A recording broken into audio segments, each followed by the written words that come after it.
look, A&M did everything they needed to do to win this game. All right, we're locking in on this TexAgs Rewind. It's brought to you by Alpha Paving. David and OB are on the road. Again, thanks to Alpha Paving. A couple of great TexAgs personalities with that company, Justin Lanham, Brandon Leone. Check them out. We got Nick Savage here. We got Kay Nagley next to me. And at the desk, we've had Cade Bickham at the desk before, but making his TexAgs Rewind debut, I don't think he's ever spoken a word, but it's... I've said like one thing.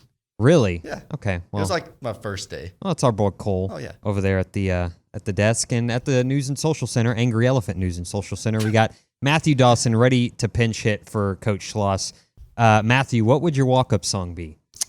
Probably Hell's Bells, AC/DC. Not bad. Not bad at all. You know what I'm saying? Could you do that guitar thing again? Can you do it in a Yankee accent? Like, okay, Yankee or like Well, you're New from York, Chicago, or so you're a talking about Yankee, the old good old Midwestern, eh? Oh, there you go. Cade's from Colorado, so he's pretty much a Yankee too. I don't think that's how it works. That's kind of how that works. Kind of how it Cole, where are you from again? From Henderson, so I'm not a Henderson, Yankee Texas. like all these Not- other guys. Yeah, no kidding. Yeah.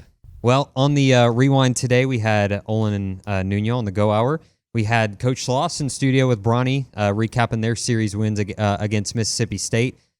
Co-owner, TexAgs co-owner Billy Liucci in studio as well, kind of recapping the Aggie basketball season, and had Justin Lanham recapping the game last night. They actually recorded that at 2 a.m., so they look pretty tired in it, but here's the TexAgs Rewind. So this is a team that can shoot at the free throw line when they get hot, and they just weren't, especially early. And they're going to feel like they left opportunities out there. But that said, the way the diligence and just keep coming back, and golly, it's so disappointing that they weren't able to close it out. But you know what? There's a reason Houston was considered the number one team in the country most of the year. Yep. And they just have guys that when They're a great team. the game was hanging in the balance, they made big shots. Well, look, you don't, in my opinion, you don't beat a 1 seed missing 16 free throws and your star player being missing in action for 90% of the game. Yeah. You know, because he got hot-ish at the end of the game, but let's be honest, like the first half, he was 1 point, and I'm talking about Wade Taylor, obviously. And I love the way he battled. I love the way he came back. That game was not conducive to his style of play because Houston is a very physical team. And in the first half, yes, A&M got the calls. And if you look at my timeline from Houston fans, they thought it was we'll talk about that in a minute. But Houston was very physical with Wade in the second half and in the first half as well. He was very physical with him all game long. And that's not his kind of game. And then he was forcing and shots. He was going early on. But to me, OB, it was apparent the game plan was find the weakest defender out there and post him up and go to the town. And that's what we saw from Boots. We saw from Manny early on. I know Manny struggled scoring at the end, but that was the game plan. Let's go downhill on them.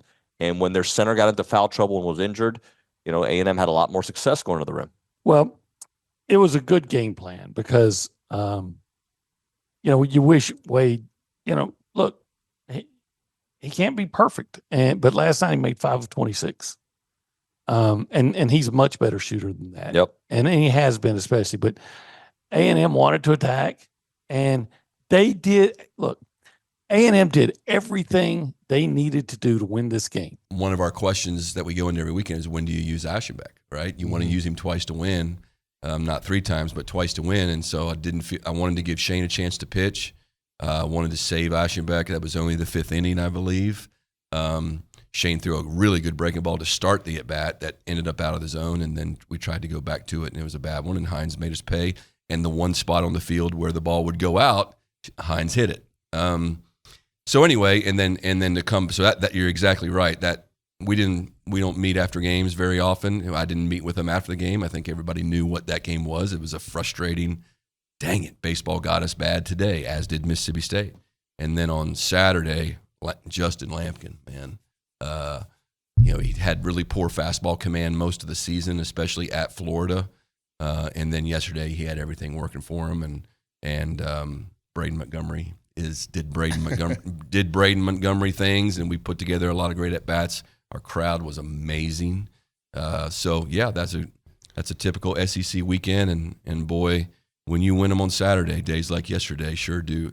They're really amazing. You sit back and watch everybody else yeah, stress through a game. yeah. You either sit back. I watched a little bit of college baseball, mowed my grass for 2.5 hours, and I know our coaches enjoyed some time away. Hopefully, our players enjoyed some time away, and then got to watch the Aggies last night. So we're ready to get back at it. Throughout the course of that weekend, and because Friday was so frustrating, how pleased were you with the offense to bounce back entirely? Because I was like, man, you were just really frustrated in game 2, and then game 3, here comes St. Joe up to 98 with real ride and real life. That could have compounded the issue, but I thought they bounced back really nicely. We did, and in the first 2 or 3 innings, we had more of the same. I mean, we smoked a ton of balls. Several guys hit balls right at people and holy cow, how long is this going to last? And then Jace hits his ball to right field, and the guy's about to catch it, and it clicks off his glove. And then Braden, he had already hit his solo homer, but it was still a ball game, right? But when Braden turned on 96 miles an hour in on his hands after seeing 2 off-speed pitches and hit that homer, I think we all felt like we had a game, not the game in hand, but all right, we have the upper hand.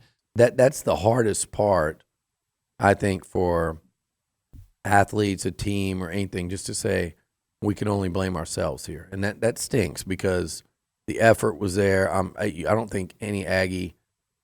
Yeah, there's no way you couldn't be anything but proud of this team and respect the fight. That's A&M fight right there. That's A&M fight. They represented on the national stage so well. Houston's a great team. They gave U of H everything they could handle, not once but twice. And you credit Houston. I mean, again, they got hit with what for most teams would have been a knockout blow. They took a standing 8 count. Shed's incredible. The culture that Sampson's built there over the years is incredible. The toughness. There are a few teams that can match A&M's toughness. Houston is one of them. The Aggies have played Iowa State. They played Kentucky, Tennessee. Alabama's in the Sweet 16. FAU is a Final Four team last year. That's the toughest team A&M's played, and they played them twice, and they played them to the wire twice. But the way the Aggies played last night, to me, embodies everything you want an A&M athletics team to be about. That's what we want to see. If you see that, you can't complain about anything. You can lament missed free throws. You can wish that Wade Taylor had his normal game, and I think it's just – and he battled his ass off. It's so tough to see him not have the game we know he can have. And I know Houston played a big part of that with their defense, but even if he'd had to sit out there and hit shots, normally Wade knows he would do that. So you can lament those things.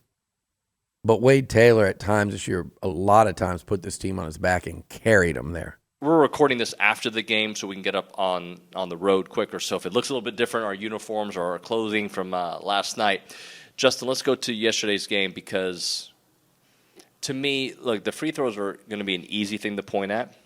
This is more than free throws. I think there were several pockets in this game where offensively A&M was certainly challenged. They had a 5-minute stretch, a 3.5-minute stretch, yet it didn't matter. The beauty of a Buzz Williams coach team is that they're going to keep swinging, and sometimes they're going to hit shots and force overtime, and a team's going to be with a lot of foul trouble, and you're going to have a chance. Yeah, and that's exactly what happened. That's why we still had a chance, late in the game, and unfortunately came out on the losing end. But you got to give them props. I mean, they just kept fighting and kept fighting. I think. We talked about how this was going to be the Thrilla in Memphis, and it was. It felt like a heavyweight bout, just 2 teams throwing punches all night. Again, props to A&M for just continuing to battle.